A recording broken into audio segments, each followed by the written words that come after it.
Good afternoon, everyone, and welcome to another History Reclaimed webinar. This time, it's my absolute pleasure to introduce to you Professor Krishan Kumar from the University of Virginia. We first met very long ago in the 1980s, but I've been an enormous fan of Krishan's work over the years. What brought us together was something entirely different and shows really Krishan's remarkable range. We were both interested in the history of modern British social thought and indeed the history of sociology. And Krishan holds a chair in sociology, in fact. And his work was extremely influential for me at an early stage. But Krishan has gone on to write on a whole range of subjects.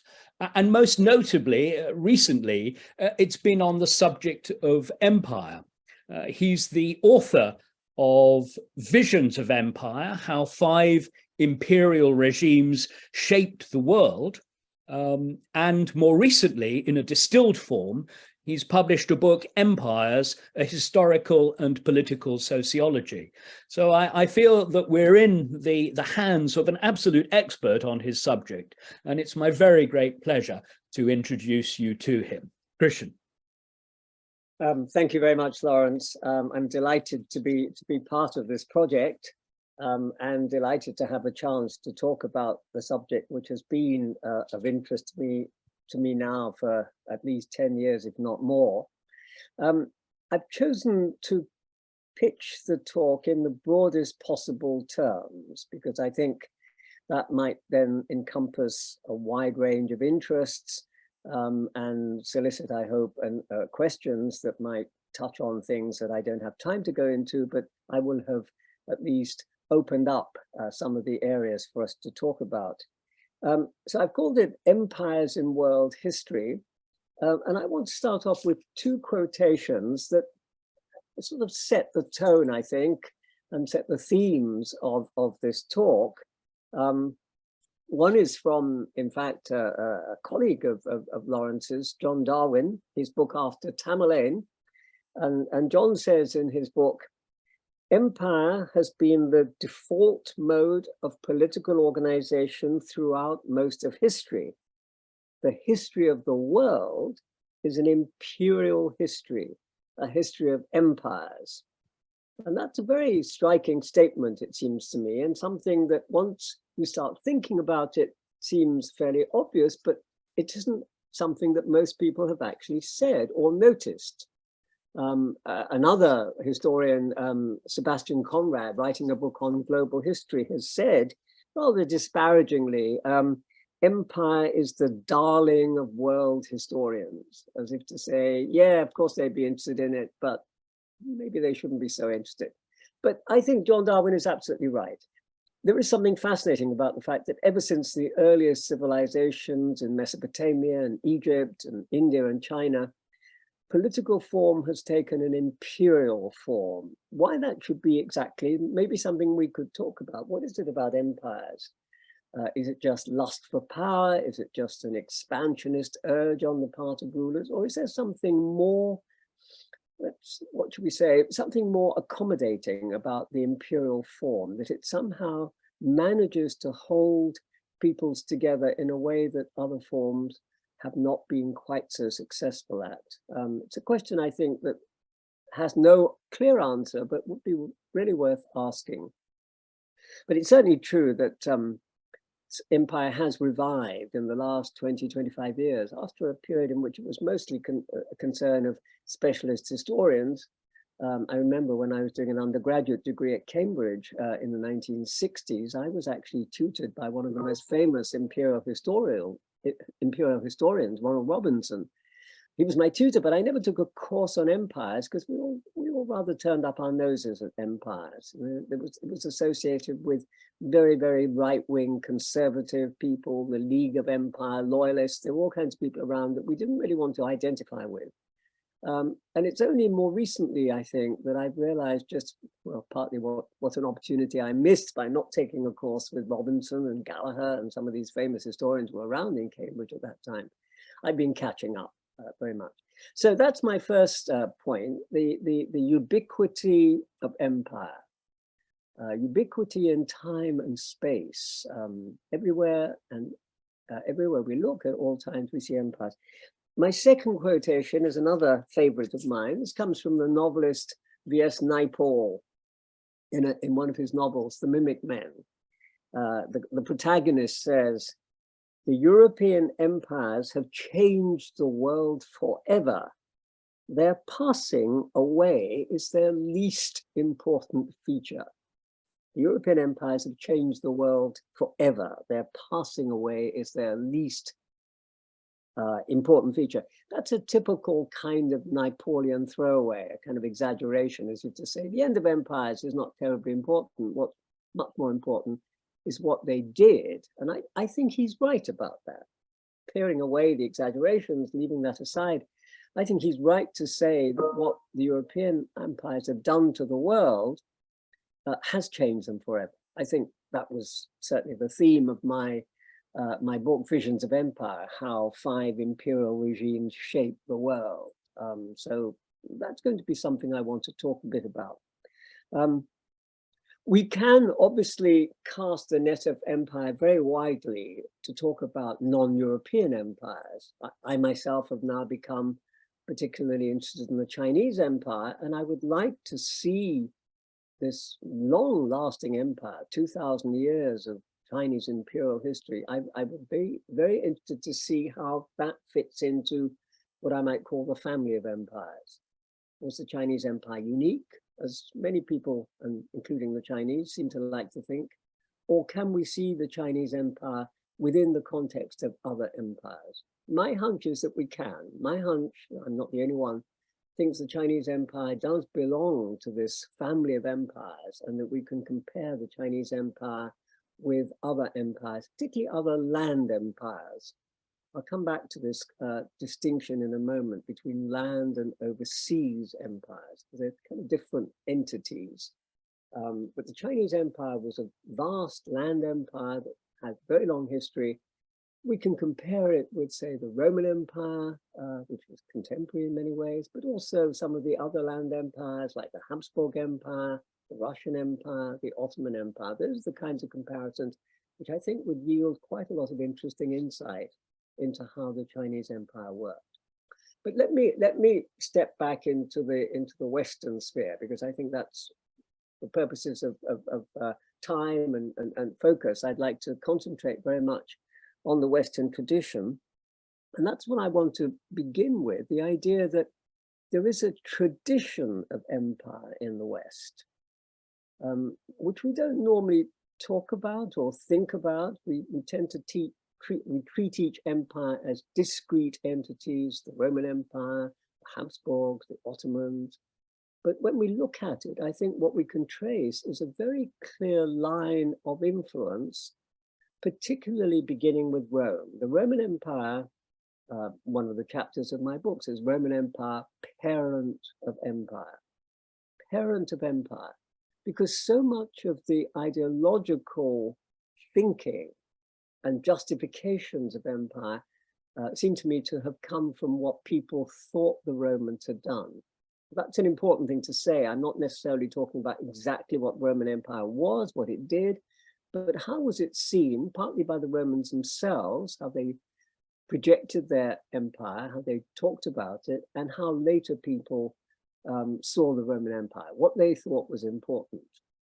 And here I'm struck very much by the idea that actually came about sometime just after the fall of the Western Roman Empire. You know, the Western Roman Empire collapsed, we say traditionally the last year of a ruling Western Roman Empire was the year 476 CE. It was then revived in name by Charlemagne under the name of the Holy Roman Empire in 800 CE. And it was around that time that people began to talk about this concept of the translatio imperii, the translation of empire, empire moving from one ruler to another, but in a sense continuing the same line of empire. the very fact that the Holy Roman Empire chose to call itself Roman, of course, is very important. And we mustn't forget that the Holy Roman Empire, which was founded by Charlemagne in 800 AD, lasted until 1806. It lasted 1,000 years. It was finally abolished by Napoleon. And it wasn't because Napoleon wanted to abolish empire. He just wanted to set himself up, him as emperor. And there couldn't be two emperors in Europe or the world. So if Napoleon was going to be emperor, then the Holy Roman Empire had to be suppressed. Although he too nodded, in a sense, to that tradition by marrying the daughter of the last Habsburg Empire, Mary Louise, I think it was, his second wife. He deliberately chose a Habsburg woman to be his second wife, to say, yes, the Holy Roman Empire is over, but I am continuing it in my name. The Napoleonic Empire is, in effect, successor. It is part of this translation of empire. And I've been very struck looking at, say, the later empires, like the Spanish Empire, when they conquered the Americas, established their colonies. There was an intense discussion in Spain about how this related to the Roman Empire. What were they doing? Was it the same? Was it different? I mean, the Romans knew nothing about this strange continent across the Atlantic. In fact, the Romans had across the Pillar of Hercules the slogan, ne plus ultra, no further. We don't know what goes on. And Charles V very, very adroitly and boldly removed the ne from it. On his slogan, on his banners, was plus ultra. No, we're going beyond. We're going beyond the Romans. So yes, we have succeeded the Romans, but we're doing more than they are. But I think that continuity is so important. Arguing what was it the Romans did? Are we following in their succession? The British had exactly the same debate. In their case, it was quite interesting. There was a big debate in the 19th century about the British Empire and the Roman Empire, comparisons and contrasts, a bit like a kind of student essay, compare and contrast the British Empire with the Roman Empire. Some people wanted to follow the tradition of Greece. I think Gladstone in particular was very keen on the idea that the British Empire was not like the Roman Empire, it was much more like the way the Greeks set up their colonies, setting up independent extensions of Britain, but not ruling them directly. Whereas Disraeli was much keener on the idea of empire. And he was the Roman, if you like, as opposed to Gladstone's Greek. And he was the one, of course, who made Queen Victoria Empress of India. I think he'd like to have made her Empress of everything, the whole British Empire, but the House of Commons objected. They didn't like the idea. Empire was somewhat suspicious in their minds. The empire they knew was the empire of Napoleon III across the water, and they weren't at all keen on that. It spelt dictatorship and all sorts of things. So they said, okay, Empress of India, but not of all the rest. And Queen Victoria and her successors remained indeed empresses and emperors only of India. It's something I think people don't quite realize. Nevertheless, the appeal of Rome persisted. So we are talking here about a very, very long tradition in which Rome is seen as having set the parameters of empire. And if I may also just throw in, before Rome was the empire of Alexander the Great. And the Romans were fascinated by Alexander. In fact, all we know about Alexander the Great's empire actually comes from Roman writers. The histories we have of the Alexandrian Empire are Roman ones. They had access to the original materials. There were contemporary sources from the 4th century as to what Alexander had done, but they had, and the Romans had them, but we've lost them. So the only sources we have of what Alexander's empire was like are Roman sources. They, in effect, invented Alexander. They invented the empire of Alexander the Great, and they saw themselves as doing what Alexander had done. So while I want to say Rome is the parent of empire, in some ways, they themselves acknowledge Alexander as their great predecessor. And we can talk a bit about that too, if we want, if there's more time to say, what was the connection between Alexander's empire and Rome? But what they got, and again, what they thought they'd done better than Alexander, were a series of themes, which I think are very important. One was the idea of universalism. It's one of the central themes of all empires. Unlike, say, the nation state, which is our contemporary form, the dominant form today is the nation state. Nation states accept that the world is a world of nation state. In other words, that there are other nation states. You might think your nation state is the best and the greatest, and you'll thump your chest in a very patriotic way, but you do acknowledge the existence of other nation states with their own principles. Empires don't do that. In principle, for all empires, they are the only empires in the world. If they have to accept the existence of other states, which may call themselves empires, they kind of reluctantly concede that there are these other entities, but they feel that their principles are the ones for the whole world. They have a universalist ideology. This, I think, does go back to Alexander, but definitely the Romans proclaimed it. Just as the Chinese, you know, if you think the word the Chinese use for themselves, the name they give to themselves is Zhongguo. Zhongguo means the middle kingdom. It doesn't mean that there are kingdoms on either side. So perhaps it's better to translate that as meaning the center of the world, because that's how the Chinese saw themselves, I think. Zhongguo is the center of the world. I think that expresses the universalism of all empires. They all think they are the center of the world, and they strive as far as possible to make the world in accordance with their principles, this kind of universalizing. And we have plenty of statements among the Romans making these cases, making this claim.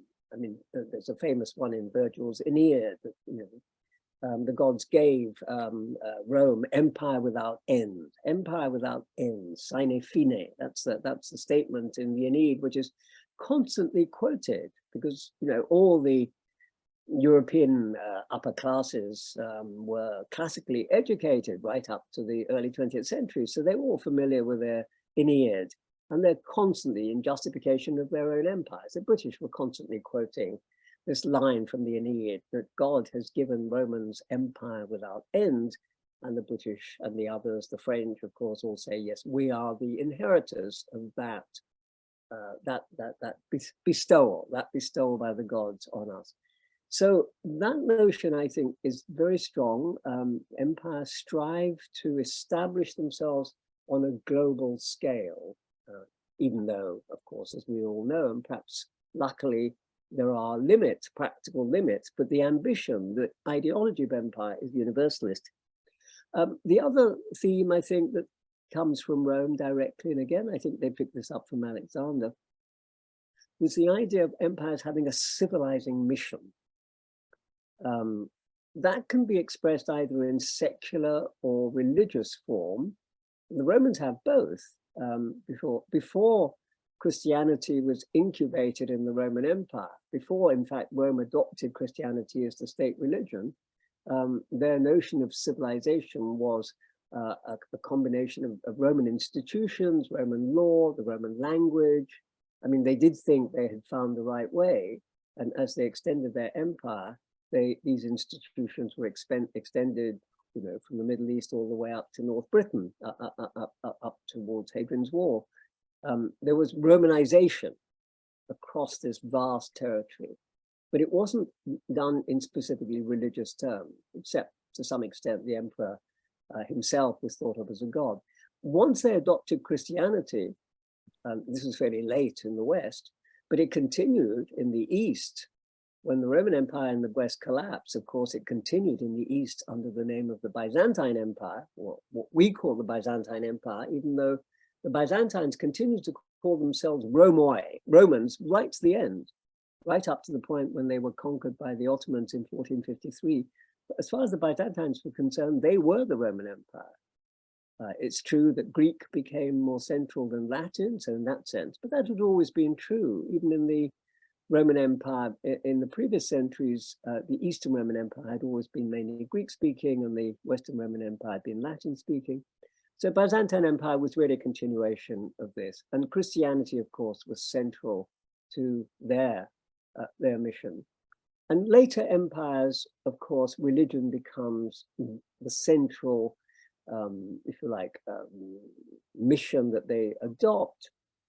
Christianity for many of the Western empires, Islam, of course, for the Arab empires, and then the Ottomans. Christianity could take various forms as well: Catholic Christianity for the Habsburgs, Protestant Christianity for the British, Orthodox Christianity for the Russians. So there are varieties of these religious missions. But I think until the 19th century, religion tends to define the ways in which empires see their civilizing mission. Christianizing for so many of them. Spanish, I think, Spanish and the Portuguese in the New World. This was the way they justified their mission there. And I think, you know, you can accompany this with the idea that this was a cover for other things, or that they were doing other things like plundering the world for gold and silver or exploiting its resources.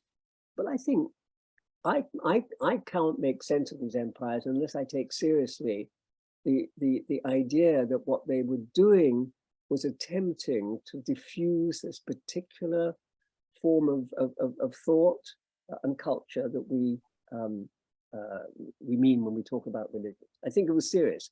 I'm really taken with the debate in Spain in the 16th century between people like Bartolomé de las Casas and Sepúlveda, a really high level, amazing set of debates about what the Spanish were doing in the New World. What justifications had they for conquering these people? They didn't take it lightly. They didn't think, well, we're Westerners, we're Christians, we have the right. Las Casas said, you don't have that right. You're Christians, and you have to treat people like Christians. The Indians have souls. We have to treat them as humans with souls. And that means we have to have entirely different policies. It was a really serious debate. And I think all the other empires actually learned from the Spanish. I think the Spanish in many ways were the kind of pioneer empires. They were the first to encounter new peoples, and they had to make some sense of that and of their relationship to it. So the civilizing mission, I think, is one other theme that comes from Rome. A third one, I think, is the idea of citizenship. Roman citizenship was a prized thing. And so what the Romans were able to do to the various people that they conquered and absorbed was hold out the promise of citizenship. It was always a possibility. Race and ethnicity was no barrier, absolutely no barrier at all. I think there was very, very little race consciousness in the Roman Empire. What mattered was to what extent you adopted Roman institutions. You know, you learned the language, maybe you wore the toga, you accepted Roman rule, but otherwise you were actually allowed to practice quite a lot of your own traditions and your own cultures. The Romans did not try and assimilate people into full-fledged Romans. And I think that was another lesson the later empires learned. Assimilation, full assimilation, is a dubious course. I think the French were the ones, perhaps, of the later Roman empires who most tried to make their peoples, the peoples they ruled in Africa, in Southeast Asia, they had a kind of assimilationist ideology, which I think in some ways sometimes worked against them. The British were much more careful about that, I think. They did not try and impose assimilation. You had to accept British rule in terms of British legal system, British administration, of course. There were all kinds of things you had to do, but rule was much more indirect. And the acceptance of local leaders, like the princes of India, the British Raj, was divided between direct rule and very indirect rule. A third of the whole of India was ruled by the princes. And although it's true the British always had a resident in the courts of the princes, so of course British control was there. But I think it was genuine to let local leaders, and the same thing was true in Africa, let the local chiefs, let the local princes manage their people and keep a kind of indirect control, which I think was much more successful in many ways than the more direct centralizing power policies of the French. But nevertheless, they all, I think, accepted this notion that one of the things empires have to do is to manage diversity. There's lots of ways of doing that, but if I'm trying to think of why perhaps empires have become interesting again today, why there's been a renewal of interest in empires in recent years, it's, I think, because we ourselves are faced in so many societies with this problem of the management of diversity. Of course, it's partly due to immigration. There are lots of new cultures now in European societies. What are the lessons that empires might have to teach us about the management of diversity? I think that's actually one of the most interesting things to look at, because we have such a body of experience to draw upon. You know, this long history of empires. The ubiquity of empires is its strength in terms of experiences, lessons perhaps that can be learned from them, but certainly there are many things I think that empires can teach us. So that's my first main theme is really this kind of notion of the tradition of empire, the extent to which we have learned, or empires learned from Rome, what it was to be an empire. The image of Rome kind of gave us our notion of what it was to be an empire. Let me turn now to my second main theme, which is really to make a distinction in the history of empires. I've said that empires are ubiquitous, and they exist in time and space on a very large scale, but there are certain discontinuities. Actually, the first one, which I'd love to have more time to talk about, but don't have time to talk about now, is what I call the discontinuities created by the axial age. The axial age is a concept that was coined by German theologian Karl Jaspers to explain why it was that somewhere between 800 and 200 BCE, that's to say before Christ, all the great world religions came into being more or less simultaneously. Really quite an astonishing phenomenon. Confucianism, Taoism, Buddhism, the early Greek philosophers, the Jewish prophets. Interestingly, Jaspers didn't include Christianity and Islam in this axial age because he just saw them as offshoots of Judaism, which in a technical sense they are. So 800 to 200 does not include Jesus or Muhammad, of course. But nevertheless, what he showed was the growth of a certain form of thinking, a certain kind of spirituality that in a very short period and on a global scale from China all the way over, took over societies. And I think the empires that were formed as carriers of these religions, the Persian Empire that carried Zoroastrianism, the Roman Empire that came to carry Christianity, the Chinese Empire that carried Confucianism, later on, of course, the empires that carried Islam, that this axial age transformed the nature of empire. We have empires before the axial age. We have these great empires, the Mesopotamian empires, the Akkadians, the Assyrians, the Babylonians, we have the Egyptian Empire, but I think they have a different way of operating than the post-axial age empire. So that's one of my great first watersheds, and I'm really happy to talk more about that if we have time. The second one, and the one for me that's immediately more important, is that the watershed that was created by the Western overseas empires that began with the Portuguese and the Spanish. Let's be clear about that. That the Portuguese and the Spanish really were the pioneers. The British and the French later on come to be the biggest imperialists in the world, but it's the Portuguese and the Spanish who begin it, going down the coast of Africa, crossing the Atlantic, and then, of course, conquering, in the case of the Spanish, conquering the Incas and the Aztecs, and in the case of the Portuguese, settling what became Brazil. They do something, and they followed then later on by the Dutch and the French and the British, who kind of come in on the coattails of the Spanish and the Portuguese, but do it pretty effectively. What they are now doing is something very different from the earlier kinds of empires, which are more like land empires. And here's a distinction between two kinds of empires, land empires and overseas empires. Most of the empires of the ancient world are land empires. Alexander's empire was this vast Eurasian empire that stretched from Macedonia all the way to India.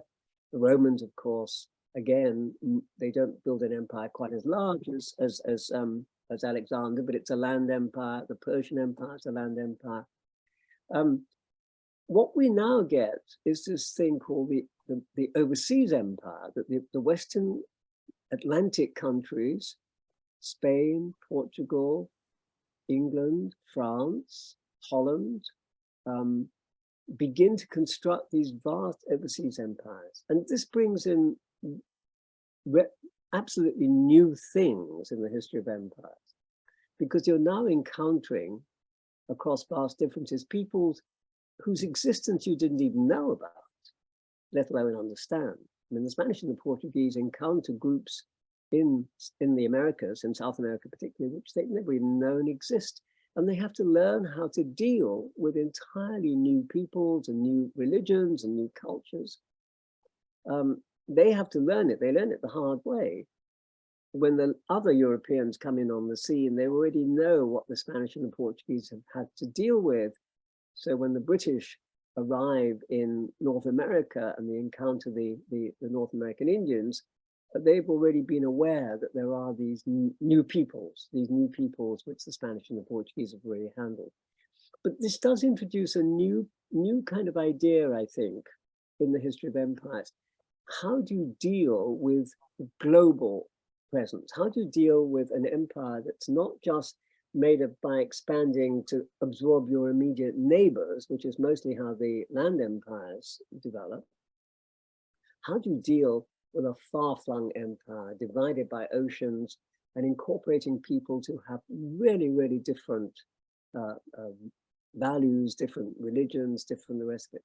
So I think what we find when we study the British and the French and the Dutch and the Belgian, those empires, the Spanish and Portuguese, of course, we're learning a new kind of, a new way of managing diversity.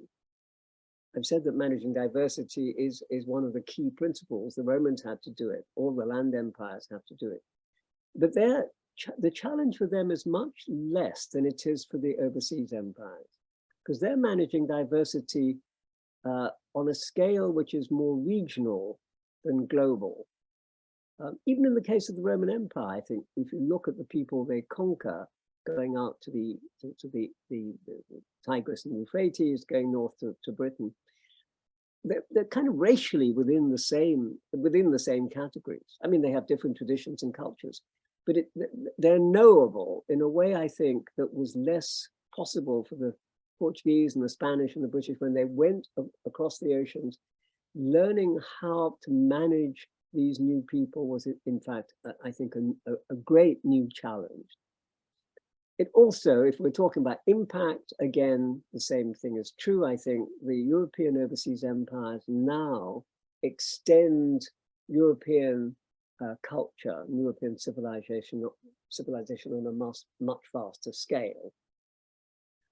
I think so. With the European empires, what we're talking about here is really the birth of modernity. We're talking here about the ways in which Western principles and Western ideas come to encompass the whole world through the vehicles of these European empires. They're carrying across the oceans all kinds of ideas and institutions which come to make up, I think, the framework of most of the modern world. I mean, if we look around the world today, there are, of course, lots and lots of different kinds of traditions, but the general form of most modern societies, whatever they call themselves, are actually fundamentally Western forms. I mean, a country like China, which calls itself communist, well, communism itself is a Western ideology. Karl Marx spent most of his time working in the British Library in London. It's a Western ideology that's now been exported and taken over by countries that are non-Western. But I think what the European empires, the European overseas empires did, and this is, I think this is the point of that quotation from B.S. Naipaul, that they transformed the world, that their reach was so total. By the end of the 19th century, European empires controlled something like 85% of the world's land surface. 85%. The only major country that was not part of the European sphere, the Eurosphere, we might call it, was China, which was not colonized, but it was semi-colonized. I mean, the Europeans were grabbing bits of the coastal region. They'd established these so-called extraterritorial regimes in nearly all the coastal cities, Canton, Shanghai, all the way up the East Coast. China was kind of ripe for taking over, but they didn't, for all kinds of reasons, partly competition between themselves. They just decided to exercise what we might call informal empire in China. But otherwise, the rest of the world had been carved up by the Europeans. And whether that's good or bad, this is another question altogether. And when one talks about the European impact, we're talking here about technological, economic, military, political. We're not necessarily talking about moral or cultural superiority. I think we need to be really clear about that. Europe did take over the world, and it took over the world because of developments that had taken place in Europe, particularly the scientific and the industrial revolutions that gave it a degree of power that was irresistible, that no other country in the world could resist European power.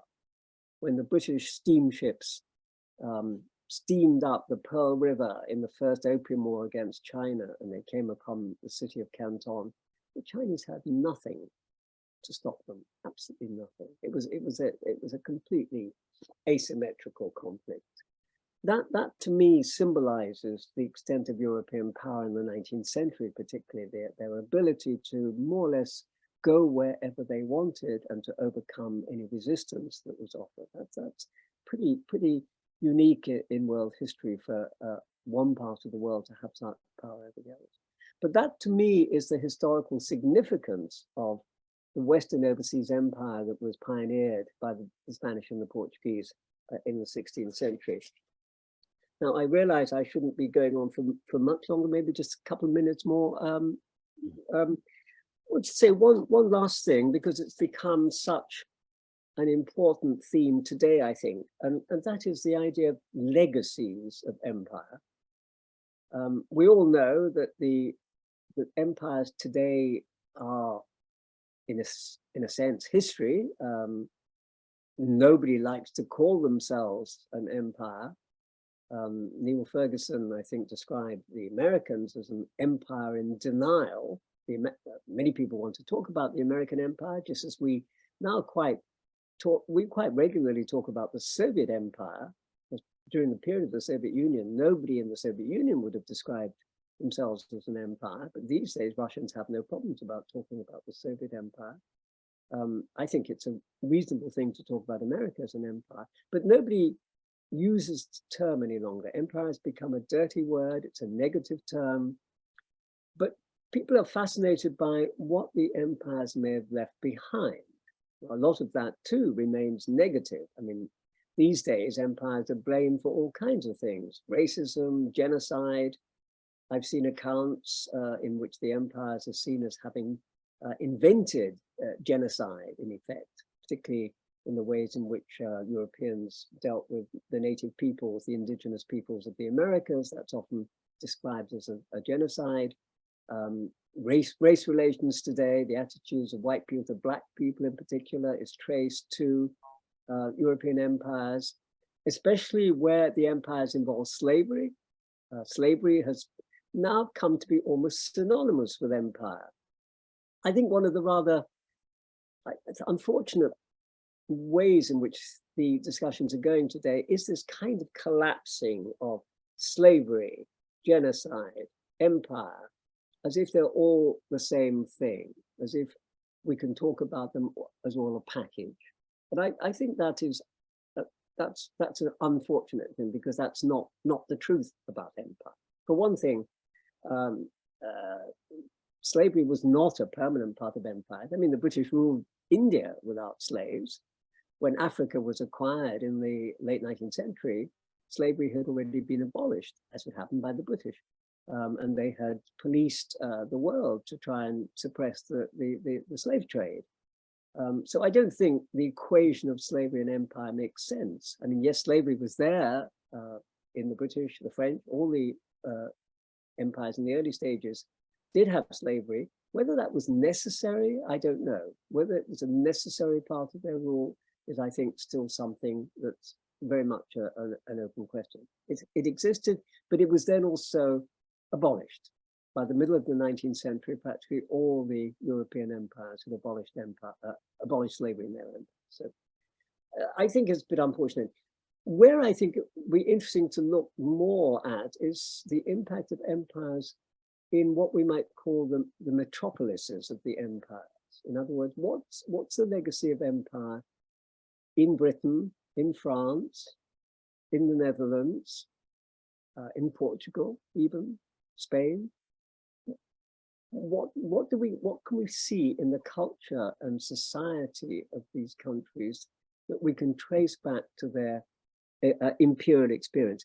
Just to give one final example, perhaps, of this, that the current dilemma that's taking place in the United Kingdom as to whether it will hold together. Will the UK survive? We know that there are kind of secessionist movements in Scotland. There's a possibility that Northern Ireland might decide it's better to join up with the Republic of Ireland, and they too will secede from the United Kingdom. The Welsh are rather reluctant, but might well follow, and England will be left high and dry on its own. Now, these are being, this may or may not happen, but it's certainly a possibility. It's a real possibility. And a lot of people have traced that to the end of empire, that the British Empire held the parts together. In fact, in many ways, the British Empire itself, the United Kingdom itself can be seen as an empire, a mini empire. The English conquered the Irish, they conquered the Welsh, they forced the Scots into a union. The United Kingdom is a kind of mini empire, an internal empire. But then they constructed this much larger British Empire in which the Irish, the Scots, certainly the Welsh, everybody participated. But once the empire had gone in the 60s, maybe there was less reason for these other non-English parts of the United Kingdom to feel that being part of the United Kingdom was in their best interest. I mean, to put it rather crudely, the spoils of empire had gone, so maybe they might be better off on their own. The Scots, I think, certainly might well have been. For a while, there was North Sea oil, and they were thinking it was for them, and they should have their own, and they'd be better off without the British, without the rest. So I think we can look at some of the present stresses within the United Kingdom very much in terms as a kind of imperial hangover, an imperial legacy. There is a connection, I'm sure, between what's going on in the United Kingdom today and the fact that the British once had an empire, which was a very important cement, an important glue holding together the parts. Once the empire goes, there's a tendency for the parts to begin to feel that maybe they can be better off on their own. I've talked longer than I probably should have done. I'll perhaps stop here, leave you with that example of legacies of empire. But I think legacies of empire is a really fascinating topic, and we can certainly talk much, much more about that. Krishan, I hope you can hear me, and I hope the audience can hear me as well. Thank you so much for that almost imperial overview of empire, if I may put it like that. That was quite remarkable, and thank you for all the stimulation you've given us. Let me begin with a question, really, and you sort of touched on this right at the beginning when you talked about empire being the default position, really, in world history.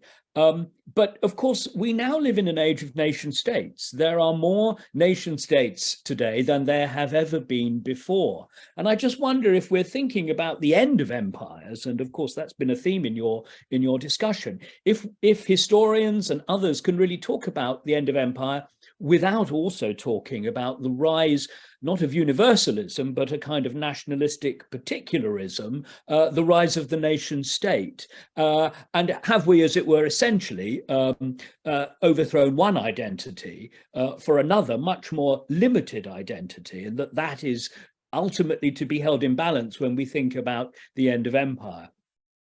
Yes, and it's a really important theme. And I think the common way of seeing this has been to see nationalism as an antagonistic principle to empire.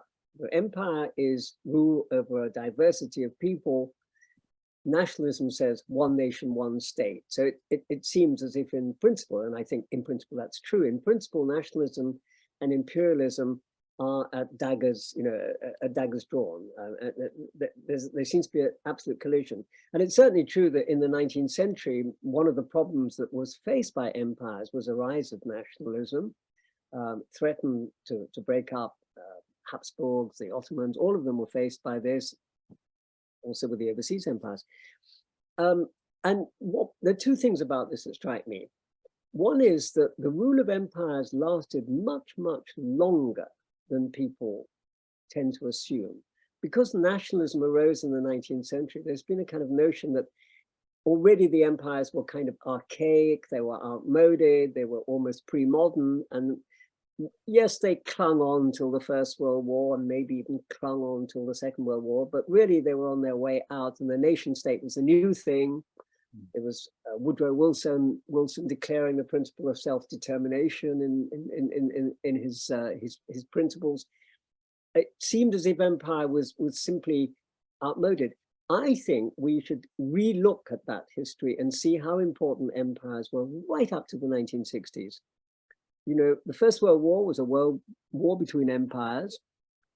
It did end a number of the empires, the land empires at the end of the First World War, the Habsburgs, the Ottomans, the Romanovs, yes, they went. But the overseas empires actually were reinvigorated by the First World War, partly because they took over the spoils of those other empires. They went to the British and the French, particularly the German Empire, divided up between the British and the French. The Ottoman Empire, particularly in the Middle East, divided up between the British and the French.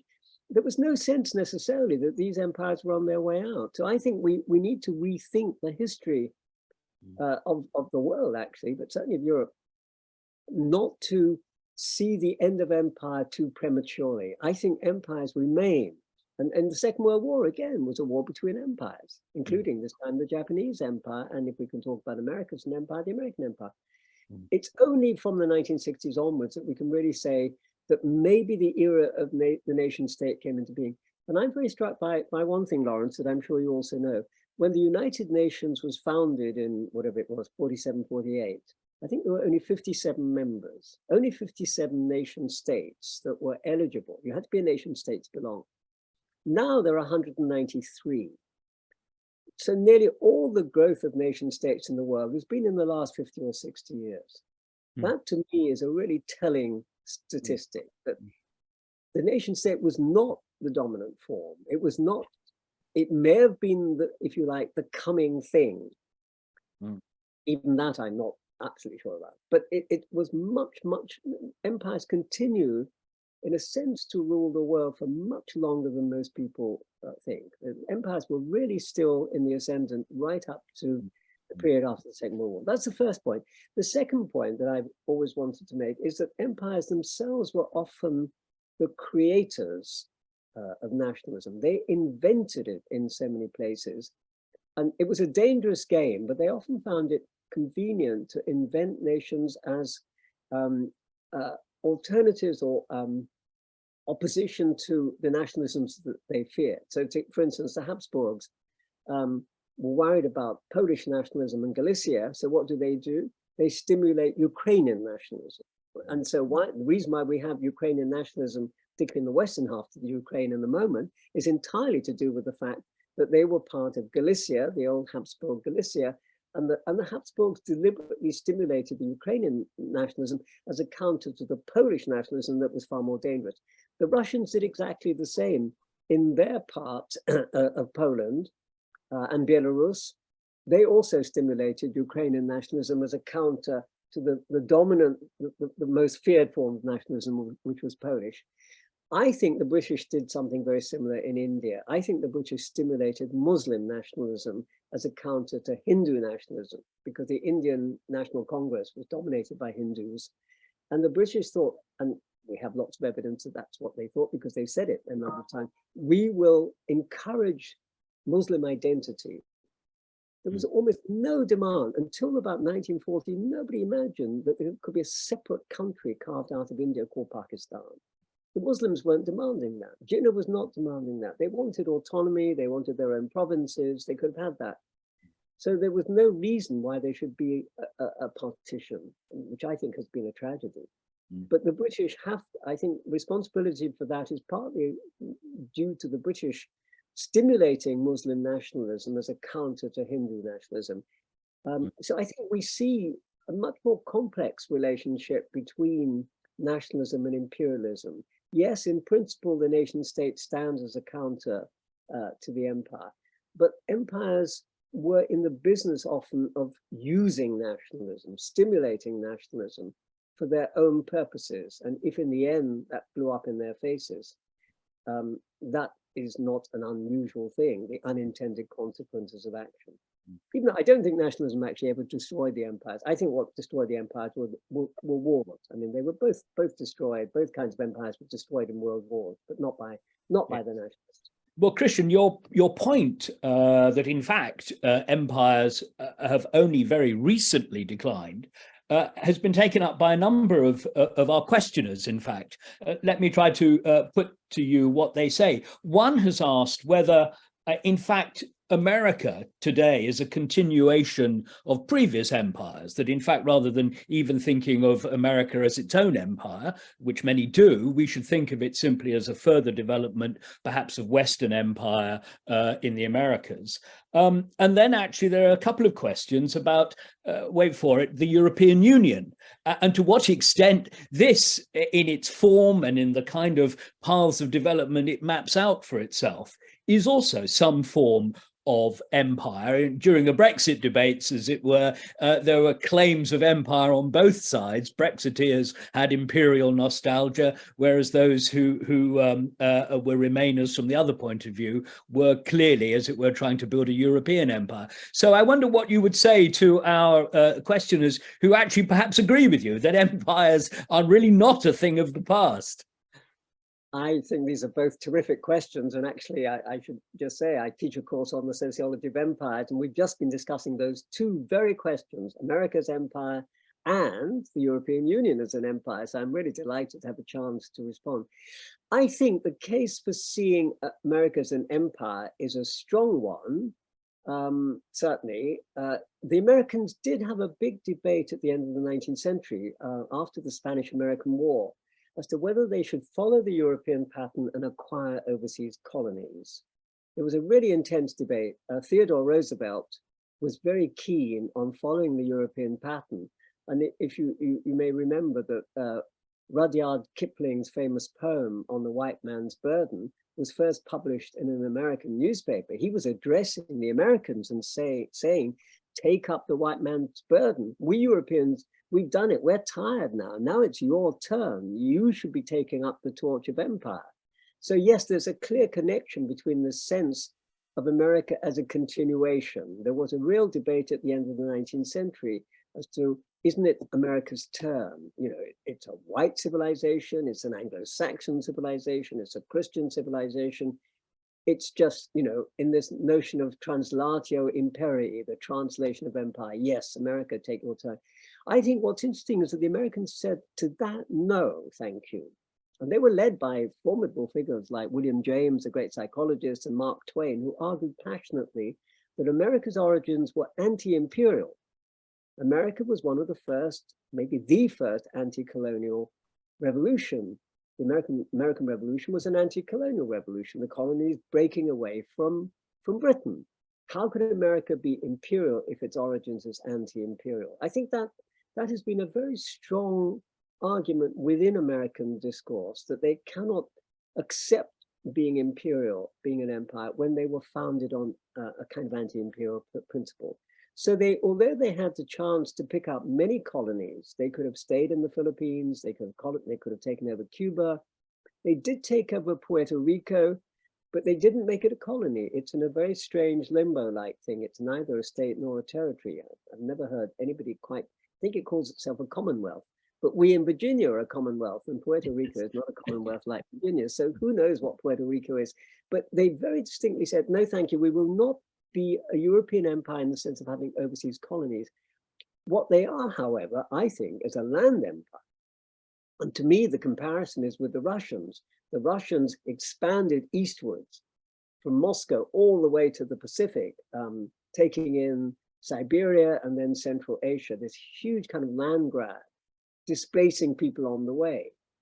America did exactly the same, except their movement was for the east to the west. The Russians went west to east, Americans went east to west, and they met in Alaska. Because Alaska was a Russian province, which was then finally sold to the Americans. But it's fascinating to me that the Russians are going this way, the Americans are going this way, they meet in Alaska. They don't have a conflict over it. The Russians decide they don't think there's anything in Alaska. They sell it just 20 years before it's discovered. Alaska's sitting on, vast quantities of gold and oil. I don't know what the Russians think today about that sale. So as a land empire, I think it's a real case for talking about the American empire, and particularly the way they dealt with the Native Americans. That's the biggest commonality. Moving the Indians, again, people talk about genocide. I don't think that's the right term. It was not an intentional, but displacing the Indians, corralling them in reservations, giving the land to the colonists. The British tried to stop them. In fact, many people say one of the causes of the American Revolution was that the colonists were worried about the fact that George III wanted to stop precisely that expansion. And they said, no, forget about the Boston Tea Party and all those other things. It's just that the colonists wanted the right to cross the Appalachian Mountains, and the British were saying, no, you can't do it. So the Americans said, all right, get out, British, we'll do it. And they did. In that sense, I think talking about America as an empire really makes sense. On the EU as an empire is also a fascinating one. There was a very interesting book which was written actually by one of your colleagues, I think, Jan Zielonka. I think he was at Oxford. I think he's no longer there. But Zielonka wrote a book called Europe as Empire in 2003 or just a bit later. And he compared the European Union to the Holy Roman Empire. He thought that was he did think it was imperial, and he was particularly concerned about the fact that the way in which the founders of the European Union were treating the Eastern members, the new members from Eastern Europe who had joined, the Czechs, the Hungarians, the Poles, were, as he saw it, and he's Polish by origin himself, so I think he's very aware of it, they were being treated as kind of dependencies of the more developed, wealthier Western ones. So he saw a very strong imperial pattern there. He wasn't necessarily against that because he thought the European Union was a great experiment, but he felt there was a need to readjust the relationships. The Holy Roman Empire is a good model because it was a very loose agglomeration of states which shared certain things. They had an emperor, but of course there was a high degree of autonomy and even sovereignty in its various parts. You have cultural commonalities. You have a certain sense of a shared civilization, but you don't have the kind of forcible imposition of central rule. So I think there are many ways in which European Empire could be, European Union could be thought of as an empire. And I think it's a fertile way of thinking about it, maybe because it emphasizes the fact that the nation state is not necessarily the best form for the future. The problems that the nation state faces, I think, suggest that the imperial form may have a lot going for it. We may not want to call it empire anymore because that's a hard thing to do. Nobody wants to be an empire. But the imperial form, the way in which empires govern, their management of diversity and difference, maybe that is something that the world is reaching out for, and it's showing itself in various forms, including the European Union. Yes.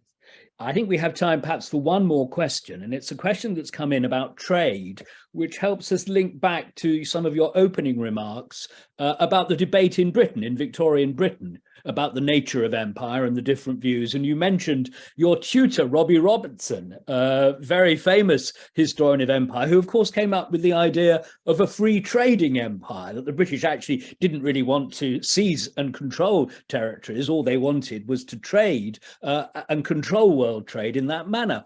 And our question really is whether for modern empires or recent empires over the past centuries, actually really what's going on here is trade, and that perhaps the political control of territory is secondary to what's essentially an economic motive, whether it's mercantilist in the early modern period or getting hold of raw materials and so forth in a later phase. So I just wondered what you thought about that. Yes, I think the Robinson and Gallagher contribution on the notion of free trade imperialism has been incredibly important and certainly very influential. It gives rise to this idea of the informal empire. And to go back to the last question about the American empire, many people would say that in the 20th century, particularly, America exercised informal empire to the extent that their economic power around the world was so great that they could impose it, if necessary, with a little bit of extra force, just as the British in the 19th century didn't colonize Argentina, which has always been seen as one of the great examples of informal empire. But every so often there was a British fleet that could kind of steam up to the River Plate, just to remind the Argentinians that if they didn't do what the British wanted, there was force behind it. So free trade empire does involve a certain degree of at least the threat of force. It's not entirely peaceful, but yet it's true that economic imperialism is a very important form. My worries about this concept of informal empire is that it takes away the specificity of empire and how we analyze it. Once you start expanding the boundaries of empire to talk about influence on this scale, economic influence, it seems to me that it's very difficult then to talk about empire in relation to other forms. It's such a wide-ranging thing without any boundaries. There are no boundaries to informal empires.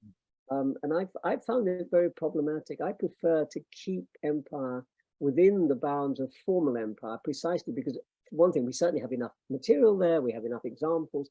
Once we expand it to include informal empire, then it seems to me that we are throwing ourselves into we're creating a problem for ourselves, because the number of cases becomes then more or less infinite.